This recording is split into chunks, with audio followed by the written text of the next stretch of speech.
Bismillahirrahmanirrahim. Assalamualaikum warahmatullahi wabarakatuh. Tentang zakat. Zakat dan lebih spesifik yaitu adalah zakat fitrah, karena kita kan sedang menjalani bulan suci Ramadan ya. Sehingga zakatnya lebih baik diarahkan ke arah zakat fitrah. Yang pertama itu adalah perintah. Perintah zakat fitrah. Perintah zakat fitrah dalam Islam ini hukumnya adalah wajib. Wajib artinya harus dikerjakan, dan apabila ditinggalkan maka akan berdosa.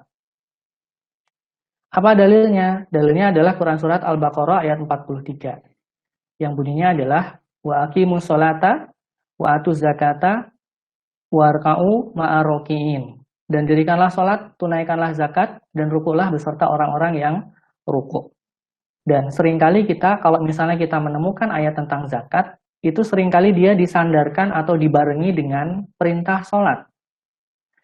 Tandanya apa? Tandanya dia memiliki derajat kewajiban yang sama dengan sholat.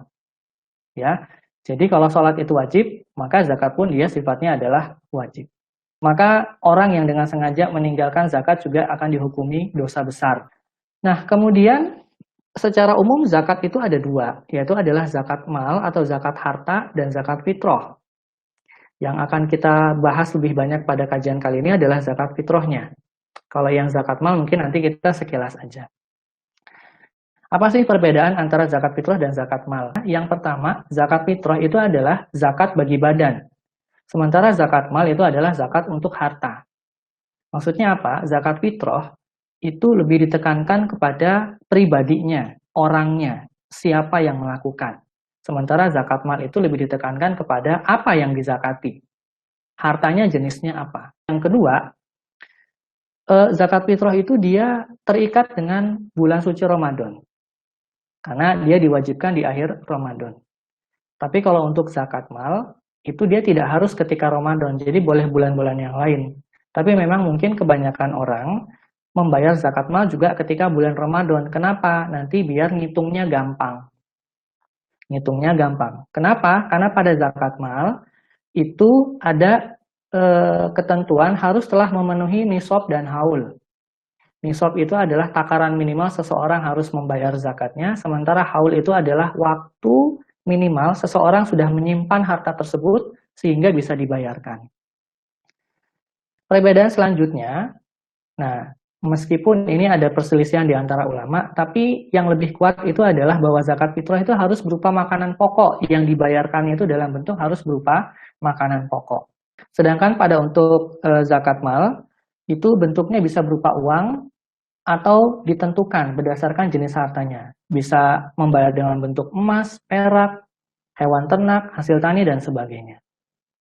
Zakat mal itu dia ada 7 jenis harta yang harus dizakatkan. Kemudian masing-masing harta itu dia punya nisabnya, yaitu adalah takaran minimal harta itu harus dizakatkan. Kemudian ada besarannya, ketika dia sudah mencapai nisab, maka besaran zakat itu harus dibayarkan untuk menggugurkan kewajiban zakat malnya pada tahun tersebut. Nanti tahun ke depan, 1 tahun selanjutnya maksudnya itu kita hitung lagi. Sebagai contoh emas, kalau orang punya emas, maka nisabnya adalah 85 gram emas murni 24 karat. Ketika orang sudah 1 tahun atau 1 haul memiliki emas seberat 85 gram 24 karat, maka sudah wajib baginya untuk membayar zakat emas tersebut. Rasulullah SAW memerintahkan kami agar menunaikan zakat fitri, sehingga istilah dalam hal penamaan yang paling benar itu adalah zakat fitri. Ya, yang paling benar itu adalah zakat fitri. Tapi sebagian ulama itu memperbolehkan penamaan zakat dengan zakat fitrah. Kenapa? Karena menurut pertimbangan mereka, fitrah itu berarti asal penciptaan. Fitrah itu berarti asal penciptaan.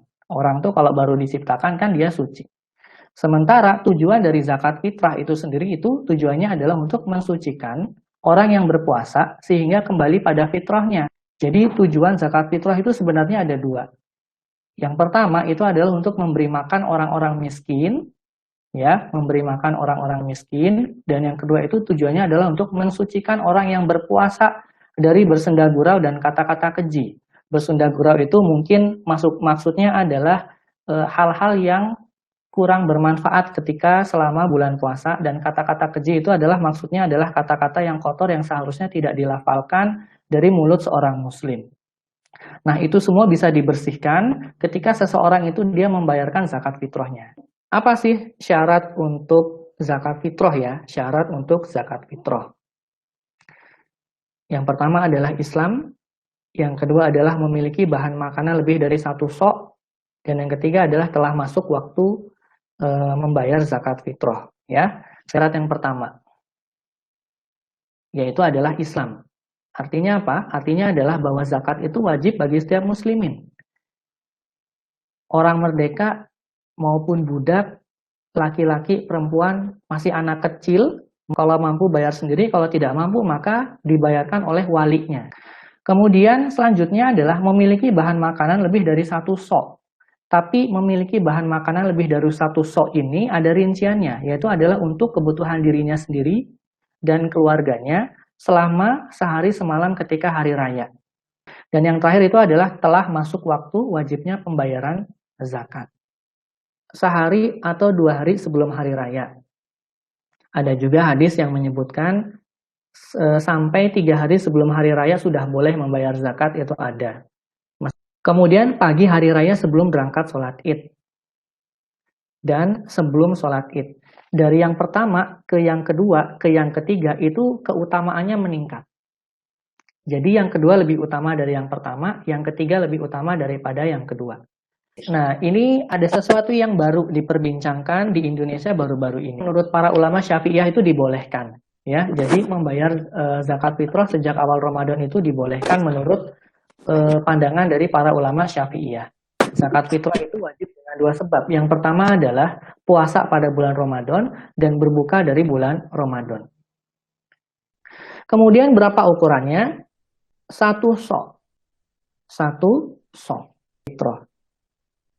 Nah, ini disebut dengan 1 mud. Ya, tangan tadi itu disebut dengan 1 mud. Nah, 1 sok itu berapa mud? 1 sok itu adalah 4 mud. Dan 1 mud itu adalah seperti yang gambar tadi, 1 cakupan 2 tangan. Dan perlu diingat di sini bahwa 1 sok itu merupakan ukuran volume, bukan massa. Ya, ingat, sok bukan ukuran massa, tetapi ukuran volume. Sehingga harusnya zakat fitrah itu ukurannya itu ditakar dengan liter, bukan kilogram. Di Indonesia ini ukuran berasnya kecil-kecil, sehingga volume berasnya 1 soknya itu menjadi sekitar 2,5 sampai 3,0. Saya mengikuti pendapat ulama yang untuk kehati-hatian, maka yang kita bayarkan lebih baik 3 kilogram. Untuk apa? Untuk kehati-hatian. Kemudian hikmah zakat. Ada 2 hikmah utama dari bayar zakat fitrah. Yang pertama, ini sudah kita bahas sebelumnya, mensucikan orang yang berpuasa dari perkataan sia-sia dan kata-kata kotor, serta menutupi cacat saat puasa. Jadi, insya Allah, walau alam, dengan zakat fitrah ini, maka orang akan sempurna pahala puasanya. Karena semua yang kotor-kotor, semua yang sia-sia ketika bulan puasa, itu akan disucikan ketika orang membayar zakat. Kemudian yang kedua itu adalah memberi makan kepada orang miskin dan mencukupi mereka sehingga tidak perlu meminta-minta di hari raya, sekaligus membahagiakan mereka di hari raya. Tapi selain itu tentu ada hikmah lainnya, nggak cuma itu. Bisa dalam bentuk, bisa maksudnya hikmah dari zakat fitrah ini adalah sebagai bentuk saling berbuat memberi kebaikan antara orang kaya dan orang miskin di hari raya, mendapat pahala karena telah menunaikan zakat pada yang berhak menerima di waktu yang telah ditentukan. Kemudian zakat untuk badan yang telah Allah tetapkan setiap tahunnya di hari raya Idul Fitri, dan bentuk syukur setelah puasa sempurna dilaksanakan. Ini adalah hikmah lainnya yang juga merupakan hikmah dari zakat fitri. Di samping dari 2 hikmah utama yang sebelumnya. Oke, mungkin dari saya itu saja. Semoga apa yang sudah saya berikan bermanfaat.